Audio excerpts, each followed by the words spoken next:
ذاتی عمل سے اجتماعی عمل میں کیسے داخل ہو؟ پروفیشنل انٹرو ہم پڑھ رہے ہیں. فار ایگزامپل ہم ذاتی لائف میں جو کام کرتے ہیں وہ ہمیں کچھ نہ کچھ فائدہ دے رہا ہوتا ہے یا ہمیں ہوپ ہوتی ہے فائدہ دے گا، اس لیے ہم کر رہے ہوتے ہیں. ہم جب کسی کو تم کہتے ہیں، لفظ تم ادھر آؤ، تو ادھر آ، تو نے کیا کیا، تو یہ جو لفظ ہے اس کو اگر چینج کریں گے ہم آپ میں تو یہ اجتماع ہے، یعنی آپ کولیکٹیو زون میں چلے گئے. کیوں کہ آپ نے دوسرے کی ریسپیکٹ کو بہتر جانا کہ میں اس کی ریسپیکٹ کروں گا تو میری ریسپیکٹ میں اضافہ ہوگا. اور دوسری مثال میں آپ کو دے دوں، اس سے آپ بالکل سمجھ جائیں گے کہ پرسنل زون سے کولیکٹیو زون میں کیسے جایا جاتا ہے.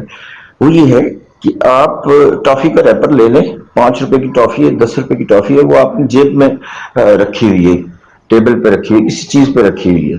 کبھی بھی آپ کو زمین پہ نہیں پھینکیں گے اس کو. وجہ کیا ہے کہ ابھی آپ نے پیمنٹ کی ہوئی ہے، مائنر لیول کی ہے، لیکن آپ کی گین پوری نہیں ہوئی. آپ خود کھا سکتے ہیں، کسی بچے کو دے سکتے ہیں. تو جب آپ اس کو کھا لیتے ہیں، کھانے کے بعد ریپر کو زمین پہ جب ہم پھینک دیتے ہیں تو 2-3 عمل شروع ہو جاتے ہیں. اس کے اوپر پاؤں آتے ہیں، دوسری پبلک کے لیے برا لگتا ہے کچرا، کیونکہ کچرے میں اضافہ ہوتا ہے. یہ 2 عمل شروع ہو جاتے ہیں. اب یہ ان عمل کا خیال کیے بغیر اگر میں نے اس کو زمین پہ پھینکا، اس کا مطلب ہے اجتماعی زون میں نہیں جانا چاہ رہا یا میں نہیں جاتا.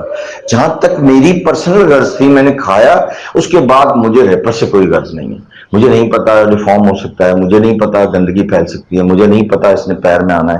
اور ایک اور کانسیکوینسز بتا دوں جس کی وجہ سے ایتھک اور مورل ویلیوز سکھائی جاتی ہیں ہمیں، کیونکہ کچھ مائنیوٹ لیول کے بھی ایکٹس ایسے ہوتے ہیں کہ جن کے کانسیکوینسز بہت خطرناک ہو سکتے ہیں. فار ایگزامپل ریپر ہم نے پھینک دیا اور روڈ پہ وہ ہوا میں اڑ کے سائیکل چلانے والے کے سامنے آتا ہے، وہ شفل کرتا ہے ہاتھ سے اور وہ گر جاتا ہے، سلپ ہوتا ہے اور بہت بڑا نقصان ہو جاتا ہے، مس ایپ ہو جاتا ہے.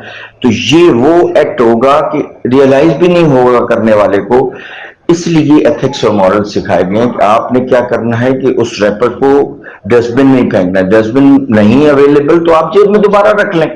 جو اس چیز کو جسٹر دے گا کہ اس کا مطلب ہے کہ آپ کو پرسنل اور کولیکٹیو زونز کا پتہ ہے. پرسنل زون میں نارملی ہمیں بہت ساری نیچر سے ہم لائف گزار رہے ہوتے ہیں، لیکن کولیکٹیو زون میں آپ کو نیچر کی ہیلپ زیادہ ہو جاتی ہے، بہت تیز ہو جاتی ہے. اس کو مزید اب ڈیفائن کریں گے ہم پروفیشنل انٹرو پہ. جب ہم نیچرل انٹرو پہ آئیں گے تو آپ کو مزید انشاءاللہ ڈیفائن کرتے ہیں.